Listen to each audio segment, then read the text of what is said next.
Inihain na po sa Kamara ang ika-4 na impeachment complaint laban kay Vice President Sara Duterte. Hindi naman daw magpapasindak ang mga kongresista kahit na may plano ang bise na maging Pangulo. Nasa frontline ng balitang yan, si Marian Enriquez.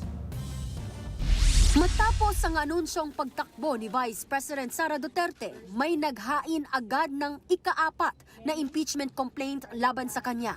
Inihain ito ni Attorney Nathaniel Cabrera at inendorso ni na House Deputy Speaker Paulo Ortega at Manila 6th District Representative Benny Abante. Kabilang sa grounds ang betrayal of public trust at culpable violation of the Constitution dahil sa maling paggamit ng confidential funds at pagbabanta sa buhay ni Pangulong Bongbong Marcos at iba pang miyembro ng pamilya.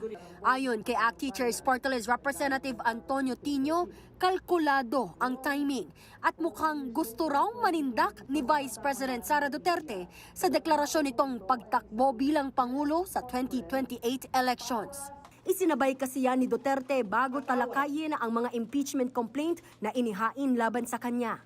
Siguro tingin niya, matatakot niya, masisindak niya ang mga kongresista dahil patakbo siyang presidente. Di ubra yung ganyang mga gimmick at malalantad muli ang kabulukan sa ginawa niya sa confidential funds.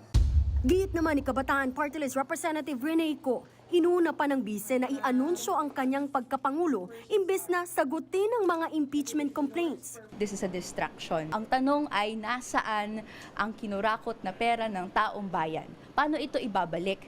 Sa kabila niya, nanindigan ang Makabayan Bloc na malakas ang mga ebidensya at laman ng kanilang impeachment complaint laban kay VP Sara. Kung boboto lang daw ng naaayon sa konsensya ang mga kongresista, matutuloy hanggang impeachment trial ang reklamo sa bise. Kaya giit ng grupo sa publiko, wag nang magpabudol sa mga gimmick ng mga Duterte.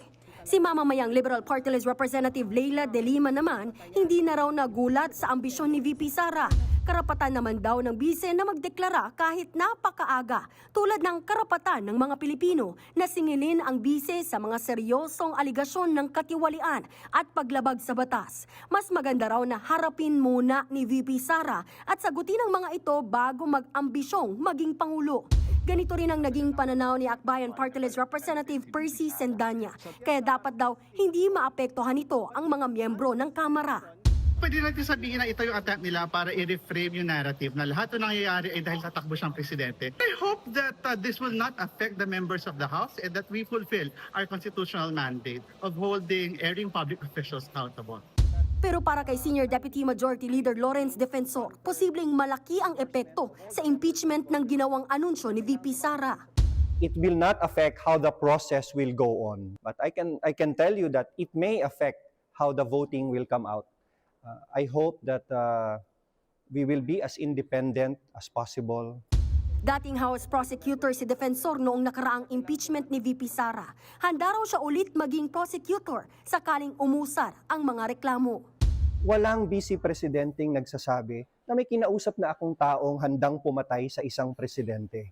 That will always be an impeachable offense and a betrayal of public trust. Sa ngayon, hinihintay na ma-refer ang 4 na reklamong impeachment sa House Committee on Justice para maumpisahan na ang paggulong ng impeachment proceedings sa Kamara. Meron na lang hanggang March 2 si House Speaker Bogie D para ma-refer ang mga ito sa komite alinsunod sa desisyon ng Korte Suprema. Nagbabalita mula sa Frontline, Marian Enriquez, News 5. Mga kapatid, Andre Felix po, manatiling may alam pagdating sa mga mahalagang balita sa loob at labas ng bansa. Mag-follow at mag-subscribe na po sa social media pages ng News 5.